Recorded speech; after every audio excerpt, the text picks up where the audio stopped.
On paper, the Vivo V15 appears to be a solid device with an attractive design, 3 rear cameras, a large battery, fast charging, and a high-resolution 32-megapixel front pop-up camera. But can it justify its asking price of 23,990 rupees and wow potential buyers? Find out in our review.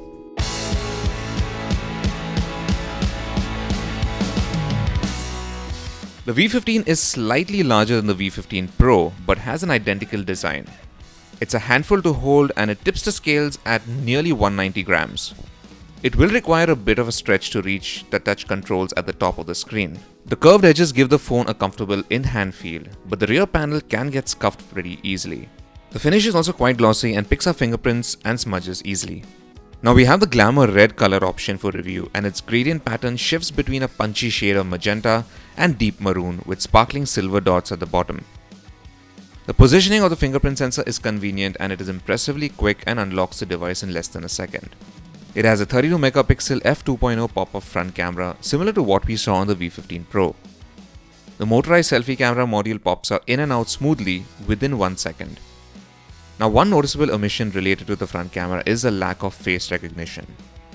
Along with the power and volume buttons, there's also a smart button that's located on the left and it can be customized for various functions like activating Google Assistant. Above it sits a tray for 2 nano SIM cards and a dedicated slot for a micro SD card. It has a 6.53-inch ultra full view in-cell Full HD Plus display with a 90.95% screen-to-body ratio. The screen comes with Corning Gorilla Glass 5 protection.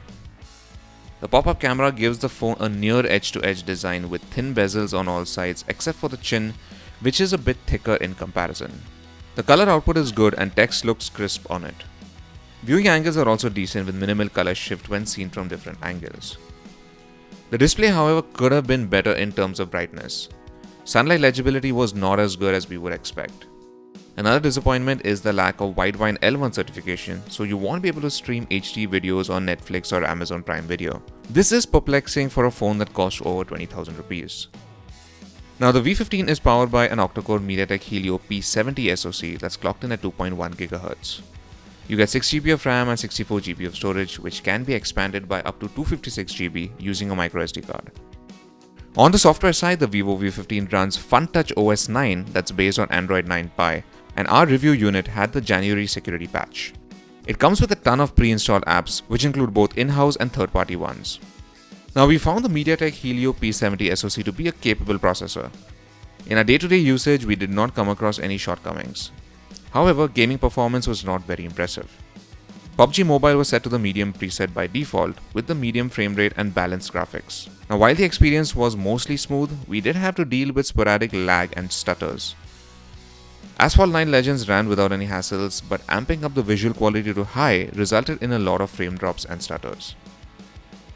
The rear triple camera setup consists of a main 12 megapixel sensor accompanied by an 8 megapixel wide-angle sensor with a 120-degree field of view. The thing is though, it actually captures 108-degree wide shots after factoring in lens distortion. There's also a 5 megapixel depth sensor. As for camera performance, the V15 proved to be quite competent. Shortcuts for the document scanning mode, Pro mode, AI Beauty and AR stickers are laid out at the bottom, while controls for wide-angle mode, scene selection and portrait mode are neatly arranged above the shutter button. At the top, one can find the controls for the settings section, portrait lighting effects, live photos and HDR mode. It truly shines when it comes to macro shots. Subjects with rich color profiles were captured with great detail. Shades turned out to be vibrant, gradients were decent, and surface traits such as ridges were also distinguishable when zoomed in. Daylight shots also turned out to be crisp with good dynamic range and sharpness.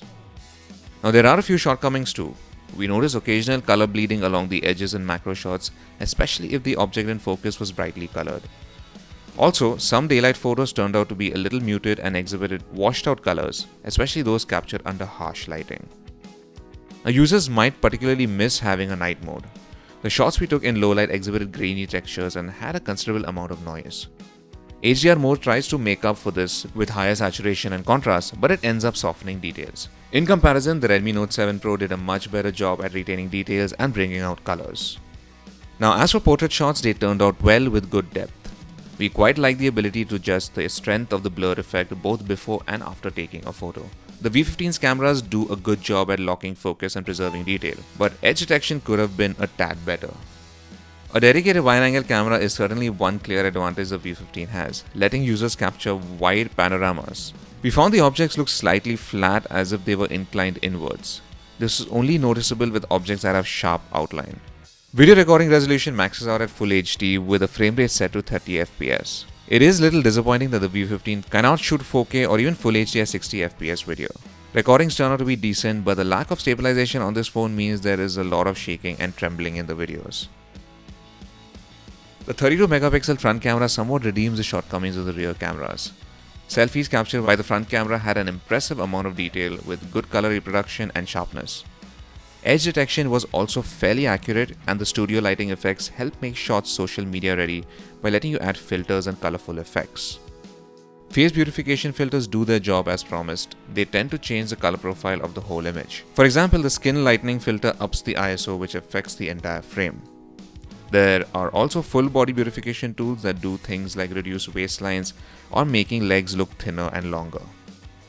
The 4000 mAh battery easily lasted us through a day of demanding usage with around 30-35% charge left in the bank at the end of the day. Now, in a HD video loop test, the Vivo V15 lasted for 15 hours and 22 minutes. Vivo ships a device with an 18-watt charger which takes the battery from 0 to 40% in 30 minutes, and charging this phone to full capacity took around 1 hour and 40 minutes. The V15 impressed us with its long battery life, beautiful design and solid build quality, and a capable front camera. However, it has its fair share of shortcomings too. It is still stuck with a micro USB port, can't stream HD videos from services like Netflix, and its UI needs some refinement. Moreover, low-light photography is subpar for a phone at this price. Unfortunately for Vivo, its competition has more to offer at significantly lower price points. The Redmi Note 7 Pro has a more powerful processor, better rear cameras, a larger battery, a Type-C port, impressive build, and more for just 13,999 rupees. Even the Realme 3, starting at just 8,999 rupees, is powered by the same processor as the V15 and is a good budget offering. To round things up, the V15 is hard to recommend in the face of competitors that offer more bang for the buck. And even though you will miss out on the fancy pop-up camera, one can live without it in exchange for better hardware and overall performance. So thanks for watching our review, and for all things tech, log on to gadgets360.com.